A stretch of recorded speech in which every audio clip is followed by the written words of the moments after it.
नमस्कार। मेरा नाम डॉक्टर सुनील त्रिपाठी और मैं आपका एडुटेक के प्लेटफॉर्म पे स्वागत करता हूं। आज मैंने सोचा कि मैं आपको ये बताऊं कि मैं किसी कंपनी के एनालिसिस कैसे करता हूं। जब मेरे दिमाग में रडार पे कोई कंपनी आती है तो मुझे उसको खरीदना है, नहीं खरीदना है, क्या करना है, इस चीज को मैं एनालिसिस कैसे करता हूं, कैसे स्टेप बाय स्टेप देखता हूं। इस पे मैं ये वीडियो बनाने जा रहा हूं। इस पे मैंने एक कंपनी लिया है, मेरे को स्टॉक रिकमेंडेशन नहीं है। आज मैं उसकी एनालिसिस कर रहा था, अपने मेरे पोर्टफोलियो में ऑलरेडी है, ये मेरा डिस्क्लोजर है।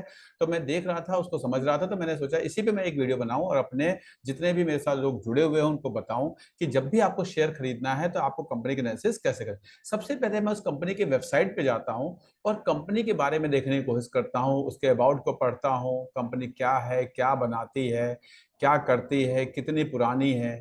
ठीक है। इसके लीडरशिप के बारे में पढ़ने की कोशिश करता हूं, कौन लोग इसके किस पोजीशंस पे हैं, एमडी कौन है, सीईओ कौन है। ये चीजें मैं जानने की जरूर कोशिश करता हूं। जब तक मुझे ये पता न चले कि कंपनी क्या बनाती है, क्या करती है, केवल मैं प्राइस देख के या कोई न्यूज सुनकर मैं कभी भी कोई कंपनी नहीं खरीदता। तो मैं कंपनी के फाउंडर्स, कंपनी के सीईओ, कंपनी के एमडी, कंपनी के टॉप टीम को जरूर जानने की कोशिश करता हूं।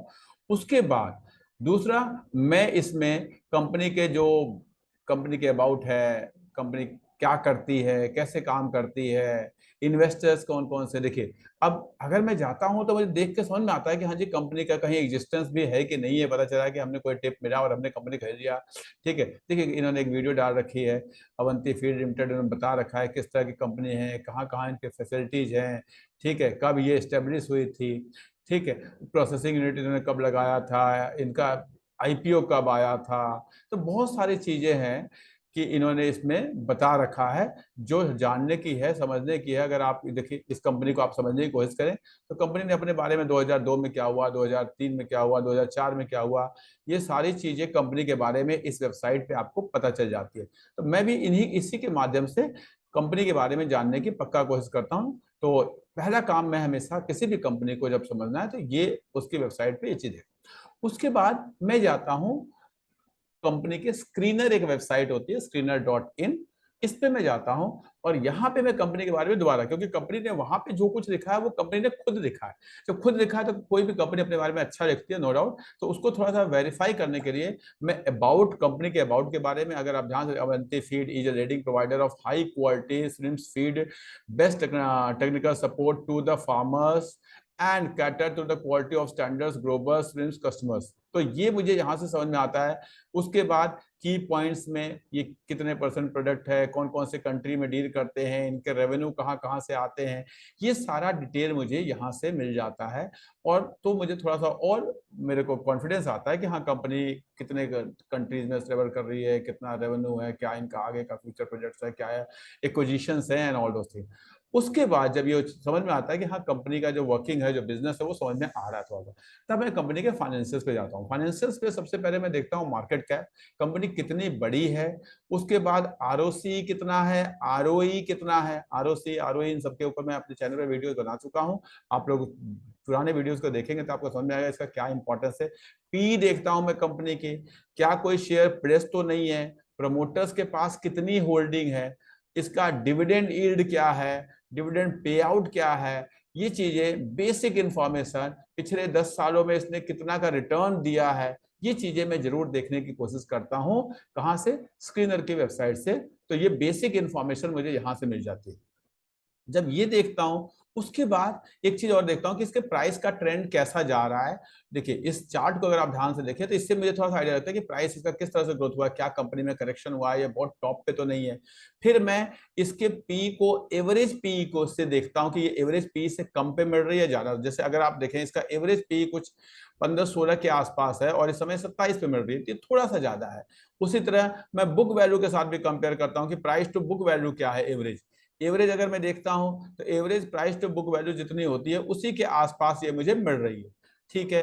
उसके बाद एक और मैं सेल्स को भी देखता हूं, मार्केट कैप टू सेल्स, ये क्या है। तो ये भी देखिए, मार्केट कैप टू सेल्स के लगभग लगभग एवरेज जो है इसका मैक्सिमम देखेंगे तो ये उसके बराबर मिल रही है। तो इन चीजों को भी मैं देखता हूं कि हाँ, कंपनी कहीं बहुत ज्यादा हाई वैल्यूएशन पे तो नहीं पहुंच गई है। इस चीज को मैं ध्यान रखता हूँ। यहाँ पे कुछ प्रोज एंड कॉन्स होते हैं, ये पढ़ना जरूरी होता है। अगर थोड़ा सा आप पढ़ लेंगे तो और आइडिया मिल जाएगा। जैसे यहाँ पे करते कंपनी डेप्ट फ्री कंपनी है, हेल्दी डिविडेंड पे आउट है, कंपनी मीडियम सेल्स ग्रोथ अच्छी है, तो ये चीजें दिखती है। उसके बाद यहाँ पे पीयर कंपैरिजन में मेनली जो चीजें देखने की है वो है आपका पी, कि बाकी जो कंपनियां हैं इस फील्ड की मिलती जुलती वो क्या बनाती है, किस पी पे अवेलेबल है और ये किस पी पे अवेलेबल है।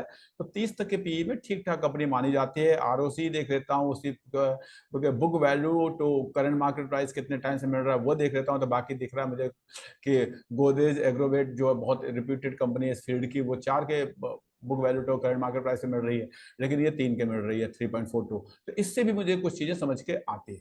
उसके बाद जो नेक्स्ट चीज मैं देखता हूँ वो देखता हूँ क्वार्टरली रिजल्ट।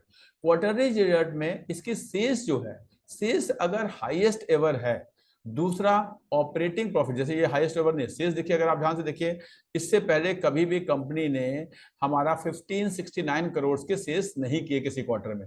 प्रॉफिट जो हाईएस्ट इन्होंने किया था पहले वो कुछ 125 करोड़ का क्या था, अब ये 103 करोड़ का है, ये कम है।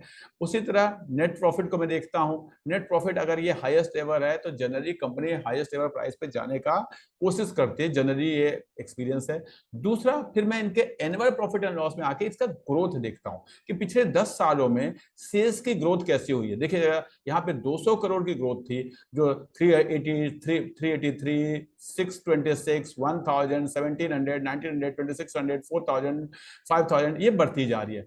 और प्रॉफिट को भी अगर मैं देखता हूं तो ये 4 करोड़ का था, 28 करोड़, 70 करोड़, 200 करोड़, 400 करोड़, 300 करोड़, अब ये थोड़ा सा कम हो गया है। तो ये एक मैटर ऑफ कंसर्न मुझे यहाँ पे दिखा। जो ग्रोथ पास्ट में हो रही थी, जो 4 करोड़ से 400 करोड़ पे गई थी, वो ग्रोथ मुझे यहाँ पे अभी नहीं दिख रही है। तो ये एक मैटर ऑफ कंसर्न थोड़ा सा मुझे मिला। अगर ये ग्रोथ इसी तरह से बढ़ती रहती तो बहुत अच्छा होता। तो ये चीज मैं देखता हूँ। उसके बाद मैं देखता हूं बैलेंस शीट में कंपनी के ऊपर बोरोइंग्स तो नहीं बहुत बढ़ रही। तो अगर मैंने देखा कि नहीं जी कंपनी की बोरोइंग्स बहुत नहीं बढ़ रही बल्कि कम हुई है पास्ट कुछ सालों में, तो ये बहुत अच्छी बात है। नेक्स्ट चीज जो है, क्या मैं सब कुछ इस वीडियो के माध्यम से नहीं बता पाऊंगा, लेकिन जितना भी मैं बताने की कोशिश कर रहा हूं कि जितनी जो बेसिक बेसिक चीजें जो है। उसके बाद ऑपरेटिंग कैश जरूर देखना चाहिए, क्या कंपनी कैश जनरेटिंग कंपनी है या नहीं है। तो अगर आप देखेंगे इसका ऑपरेटिंग कैश जो 2022 में वो माइनस में है, ये बहुत बड़ा मैटर ऑफ कंसर्न है। इसे हमें देखना चाहिए। अगर कंपनी का ऑपरेटिंग कैश माइनस में है तो ये हमें सोचने पर मजबूर करता है कि हमें देखना पड़ेगा क्यों है, कैसे है। ठीक है। उसके बाद दूसरी चीज मैं देखता हूं शेयर होल्डिंग पैटर्न। क्या बहुत सारा शेयर मार्केट में बेचा तो, या पब्लिक के पास कितना शेयर है। तो देखिए यहाँ पे प्रमोटर्स की होल्डिंग 43.72 थी, वो 42.3 के आसपास ही है। जो आपके एफआईआईज थे इन्होंने बीच में बढ़ाया था लेकिन अब घटा दिया है। डीआईआईज ने भी बढ़ाया था, 6 तक किया था, अब वो और बढ़ा रहे हैं, कोई दिक्कत नहीं है। पब्लिक के पास जो होल्डिंग थी वो 36 से 30 पे आ गई है। तो पब्लिक के पास होल्डिंग कम हुई है, जिसमें से एक union group of public companies limited जिसके पास 15, यानी मार्केट में केवल 15% शेयर है। तो ये एक अच्छा होल्डिंग पैटर्न है, इस चीज को पक्का देना चाहिए। अब जिस भी कंपनी के शेयर 10, 12, 15, 20% ही मार्केट में है तो वो समझिए कि होल्डिंग पैटर्न बहुत अच्छा होता है, बाकी सारे शेयर स्ट्रॉन्ग हैंड्स में है। तो इस चीज को जरूर देखता हूं। उसके बाद मैं जाता हूं कंपनी के टेक्निकल्स पे, टेक्निकल पैटर्न देखने की कोशिश करता हूं, जिसमें आरएसआई देखता हूं, डीएमए देखता हूं। मैं रिपीट कर रहा हूं, मैं आरएसआई जरूर देखता हूं, मैं डीएमए देखता हूं, मैं कोई कप विद हैंडल बन रहा है, इनवर्स हेड एंड शोल्डर बन रहा है, कोई स्लाइडर बन रहा है, कोई V20 बन रहा है। इन चीजों को जरूर ध्यान देता हूं, बिकॉज उससे मुझे एक टेक्निकल कंसेप्ट समझ में आता है कि कितने टाइम में मेरा पैसा कितना बन जाएगा। बिना ये देखे केवल किसी के कहने पे मैं कभी भी शेयर नहीं खरीदता हूं। जैसे इसको अगर मैं देखूं तो मुझे दिखाई दे रहा है कि टॉप से बहुत अच्छा इस कंपनी में करेक्शन हो चुका है।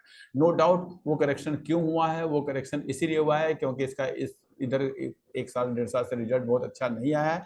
लेकिन उसको जस्टिफाई करने के लिए अगर मेरे पास चीजें मिलती है कि हाँ जी अभी रिजल्ट अच्छा नहीं आया इसलिए मुझे नीचे बैठे मैं ले लेता हूँ, आगे रिजल्ट आएगा अच्छा और ये ऊपर जाएगी, अगर मुझे कहीं से जस्टिफिकेशन मिलता है बाकी चीजें एनुअल रिपोर्ट्स वगैरह पढ़ के, तो ही मैं कंपनी में हाथ डालता हूँ, तो ही मैं कंपनी में इन्वेस्ट करता हूँ। इसलिए मैं आप लोगों से भी चाहूंगा कि जब भी आप इन्वेस्टमेंट करें तो इन चीजों को पक्का ध्यान रखें। ऐसे नहीं कि आपने कहीं भी इन्वेस्ट कर दिया, पक्का पहले बिजनेस को देखें, कंपनी को देखें, समझे, उसके ओनर्स को समझें, फिर उसके फाइनेंशियल्स को देखें। अगर ये दोनों चीज समझ में आ जाती हैं तो आप कंपनी के टेक्निकल पैटर्न को देखें, चार्ट पैटर्न को देखें, और इसके बाद अगर आप इन्वेस्ट करते हैं, जब ये तीनों चीज समझ के आप पैसा लगाते हैं, उसके बाद पैसा तो इस मार्केट में बनता है। मेरा 20 साल का एक्सपीरियंस है, पैसा इसमें बहुत बनता है। धन्यवाद।